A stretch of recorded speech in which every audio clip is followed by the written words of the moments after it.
नमस्कार मित्रों, एक बार पुनः हाजिर है आपके सामने वेदांत की कक्षा को लेकर के। पिछली कक्षा में आपने जो भी कोई विषय देखा होगा उससे इतर विषय आज के इस क्लास में हम चालू कर रहे हैं। मूल रूप से हम वेदांगों की चर्चा कर रहे हैं। जहां आपने वेद पढ़े होंगे उनके जस्ट बाद आप वेदांग को पढ़िए, बहुत आसानी से वो चीजें समझ में आएंगी। वैदिक परिचय आप पढ़ते हो, उसके बाद में आप यदि वेदों के बाद में वेदांग पढ़ते हैं तो कुछ आसानी से कुछ चीजें समझ में आ जाती है, क्योंकि वेदांग जो है वस्तुतः वेदों का ही अंतिम भाग है।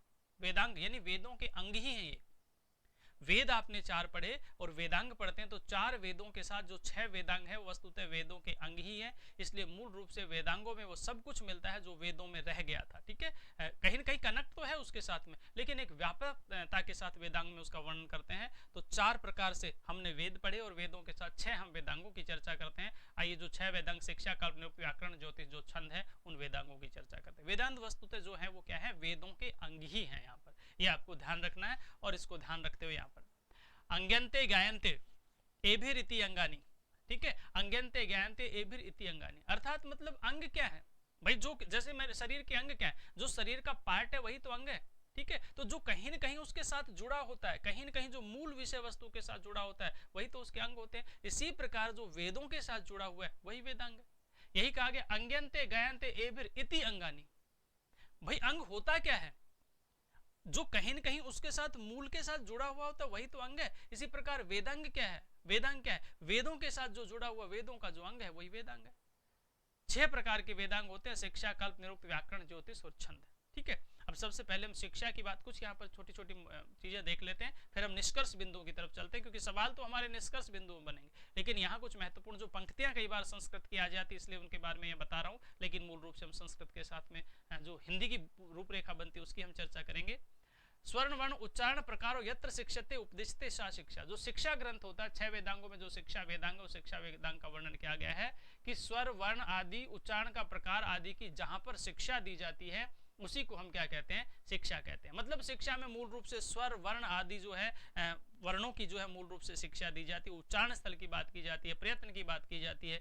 ठीक है, स्वर क्या होता है, व्यंजन क्या होता है, उच्चारण कहाँ से होता है, ये कंप्लीट जो वर्णन किया जाता है ये शिक्षा का पार्ट है यहाँ पर। ठीक है, विभिन्न प्रकार के शिक्षा ग्रंथों का वर्णन यहाँ पर किया जाता है। यहाँ पर हालांकि इनकी वेदांगों की परिचय नहीं किया गया, वेदांग की परिचय हम आगे कर रहे हैं, लेकिन जो मूल फैक्ट है वो ऊपर दे दिए गए, इसलिए एक बार चर्चा कर लेते हैं। ऋग्वेदीय शिक्षा यानी शिक्षा ग्रंथ की हमने चर्चा कर ली। शिक्षा क्या, जिसमें शिक्षा का वर्णन वो शिक्षा वेदांग है। शिक्षा क्या होती है हमने परिभाषित किया। अब हम शिक्षा संबंधित बात जो सवाल बनता है, क्योंकि सबसे ज्यादा क्वेश्चन इस स्लाइड में से आते हैं इसलिए इसको सबसे पहले रखा गया।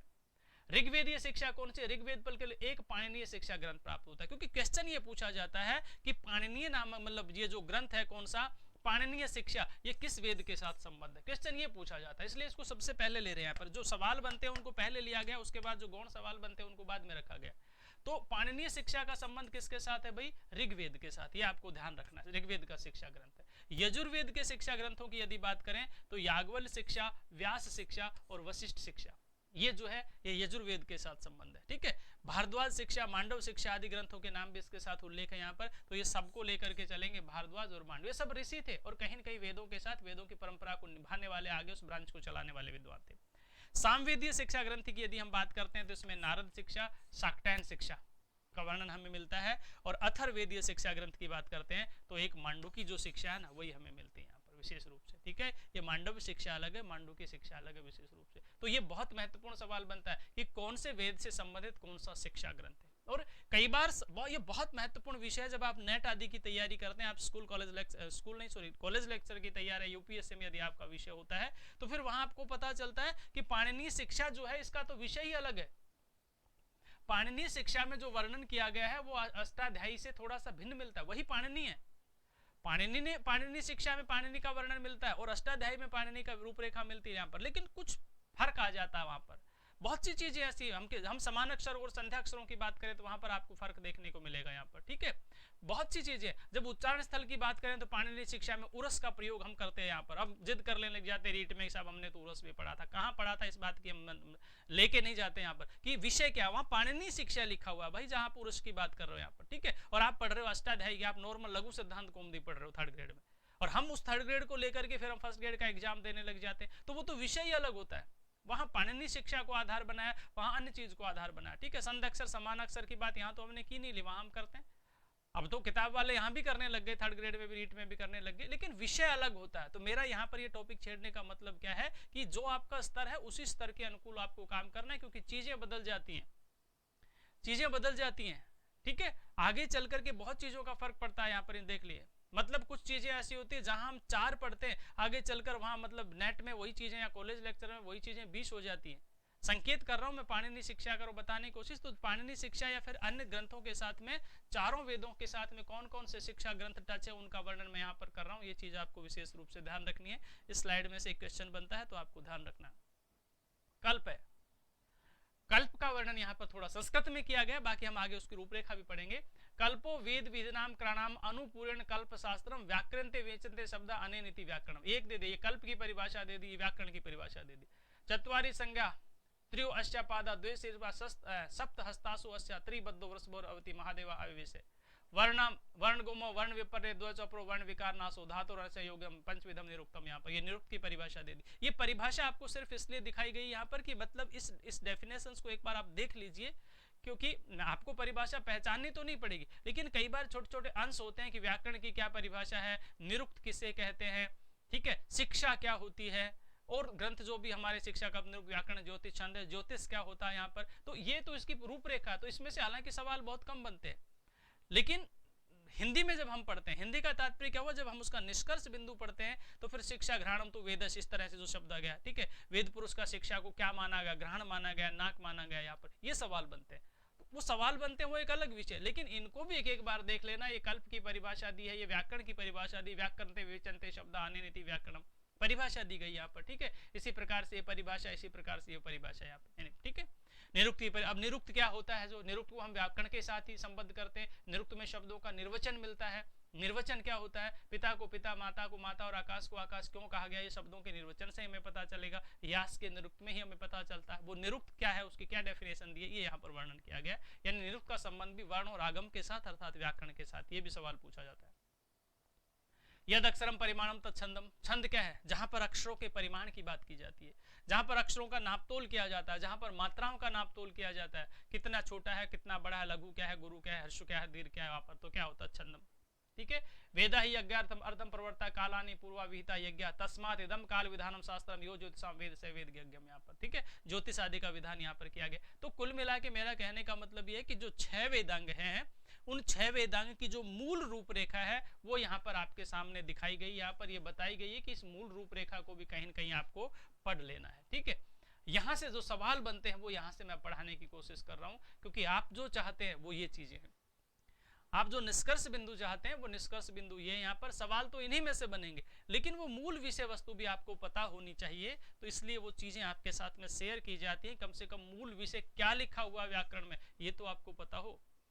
वेदांग में आचार्य पाणिनि ने क्या लिखा यहाँ पर, या किसी अन्य व्यक्ति ने क्या लिखा, या फिर जिन्होंने वेदों को लिखा है, जिन्होंने वेदांगों को लिखा है, वो रचनाकार कौन थे, उन्होंने क्या रूपरेखा की, वो पता तो होनी चाहिए ना आपको। निष्कर्ष बता रहा हूँ यहाँ पर। घ्राणम शिक्षा, शिक्षा वेदांग जो है उसमें शिक्षा घ्राणम तु वेदस, यानी सवाल बनता है शिक्षा को वेद पुरुष के किसके रूप में स्वीकार करते हैं, किस अंग के रूप में स्वीकार करते हैं। तो शिक्षा को वेद पुरुष के घ्राण यानी नाक के रूप में स्वीकार करते हैं। शिक्षा को वेद रूपी पुरुष की नासिका माना जाता है। आचार्य सायण ने ऋग्वेद भाष्य भूमिका में शिक्षा का अर्थ स्पष्ट करते लिखा है, स्वर वर्ण उच्चारण प्रकार यत शिक्षते उपदिश्यते सा शिक्षा, अर्थात जिसमें स्वर वर्ण आदि के उच्चारण की शिक्षा दी जाती है उसे शिक्षा के नाम से जाना जाता है। स्वर व्यंजन संख्या कितनी है, इनका उच्चारण स्थल कौन सा है, प्रयत्न कितने, ये प्रयत्न माना जाए इसको, ठीक है, उसका किस रूप में विभाजन होता है इत्यादि शिक्षा के अंतर्गत। तैत्तरीय उपनिषद में शिक्षा संबंधी 6 अंगों का उल्लेख मिलता है। वर्ण है, स्वर है, मात्रा है, बल है, साम है और संतान है। ये शिक्षा के 6 अंग है, ठीक है। तो ये अगर आपको पता है तो सवाल तो आपका उत्तर मिल गया। ऐसा कुछ नहीं होगा बाहर से जाएगा यहाँ पर, ठीक है, क्योंकि कोई मैं गैस नहीं लगा रहा हूँ, अनुमान नहीं लगा रहा हूँ, सच्चाई है यहाँ पर, सब कुछ यही है शिक्षा में, तो इससे ज्यादा कुछ है ही नहीं, तो फिर बाहर से कहाँ से आएगा। तो शिक्षा क्या है, शिक्षा को वेद पुरुष के किस अंग के साथ जोड़ा गया, शिक्षा की डेफिनेशन क्या है, शिक्षा के कितने अंग है, यही तो सवाल बनते हो गए यहाँ पर तो, ठीक है।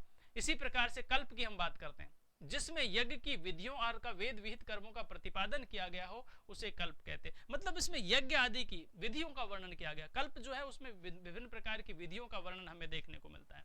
कल्प्यते समर्थते याग प्रयोगो अत्र इति व्युत्पद्यते, ठीक है, यज्ञ की जो विधि विधान है, यज्ञ के जो प्रयोगों का तरीका है, यज्ञ करने की जो रूपरेखा है, कल्पों में वही तो वर्णन मिलता है, विभिन्न स्रोत सूत्रों के माध्यम से मिलता है। कल्प में वेद विहित कर्मों का वर्णन मिलता है, इसलिए उसे कल्प की संज्ञा दी गई। कल्प वेद विहिता नाम कर्मण नाम आनुपूर्यण कल्पना शास्त्रम, ये इसकी डेफिनेशन है, समझ जाएंगे आप।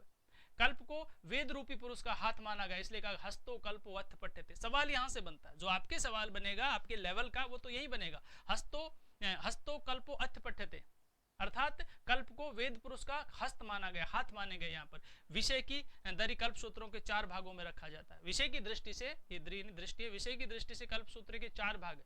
अब ये भी सवाल, भाई कल्प को वेद पुरुष के हाथ माना गया, दूसरा सवाल महत्वपूर्ण हो गया।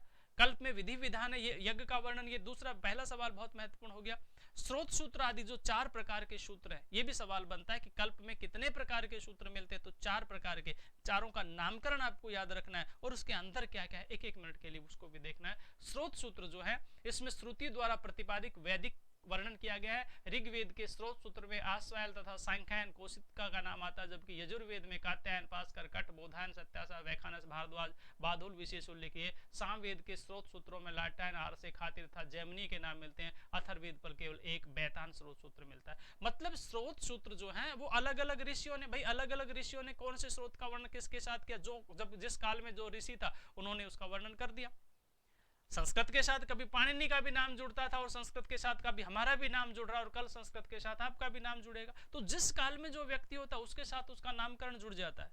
ठीक है, तो नामकरण जुड़ जाता है। वही चीज यहाँ पर बताई कि स्रोत सूत्र में मूल रूप से किस चीज का वर्णन मिलता है, ये आपको विषय वस्तु ध्यान रखना, और कौन कौन से ऋषि का संबंध है ये यदि पता हो जाता है तो बहुत अच्छी बात है। ग्रह सूत्र में क्या वर्णन मिलता है, बहुत इंपॉर्टेंट सवाल पूछा जाएगा कि संस्कारों का संबंध किन सूत्रों में मिलता है। ठीक है, ये सारी की सारी चीजें तो देखिए यहाँ पर, चाहे आपके 5 महायज्ञों की बात है जो गृहस्थी के लिए अनिवार्य है, चाहे 7 पाक यज्ञों की बात है, चाहे 16 संस्कारों की बात है, गृह प्रवेश है, पशुपालन, गृहस्थ जीवन से संबंधित विधियों का जो वर्णन है कंप्लीट जो है ये गृह सूत्रों में मिलता है।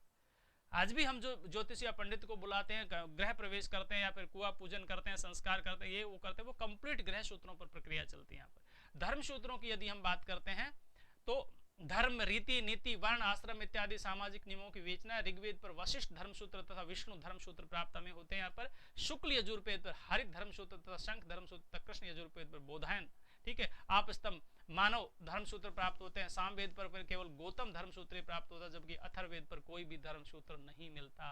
ये एक एक लाइन में 3-3, 4-4 तरह के सवाल दिए गए। ये आप खुद नोट्स बनाएंगे, ये रीडिंग पढ़ने से, हेडिंग लगाने से कोई काम नहीं चलने वाला। आपसे पूछा जाएगा यहाँ पर कि धर्मसूत्र जो है, ठीक है, या फिर जो है गौतम धर्मसूत्र, ये कौन से वेद से संबंधित है, ये तो आपको पढ़ना पड़ेगा। कौन सा ऐसा वेद है जिसमें धर्मसूत्र प्राप्त नहीं होता, यहाँ लिखा हुआ अथर्ववेद पर कोई धर्मसूत्र नहीं मिलता। ठीक है, कौन सा ऐसा वेद है, अथर्ववेद है। तो ये सवाल बनते हैं, आपको ध्यान रखना पड़ेगा।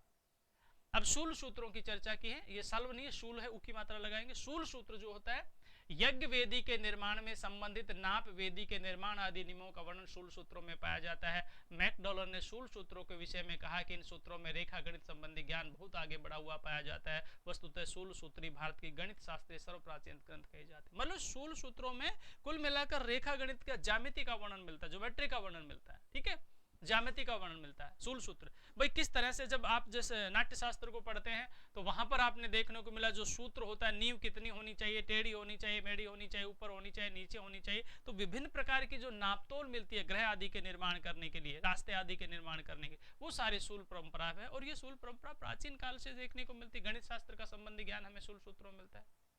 निरुक्त की यदि हम चर्चा करते हैं तो निरुक्त जो है वो निघंटु की टीका है। निरुक्त जो है वो निघंटु की टीका है। ठीक है, और निरुक्त के रचनाकार जैसे यास्क मुनि है, यहाँ पर इस तरह से जो भी है, निघंटु में मूल रूप से शब्दों का निर्वचन ही तो मिलता है। तो निरुक्त की उसकी टीका, उसको सरल करने के लिए, उसके हेल्प के लिए टीका लिखी गई।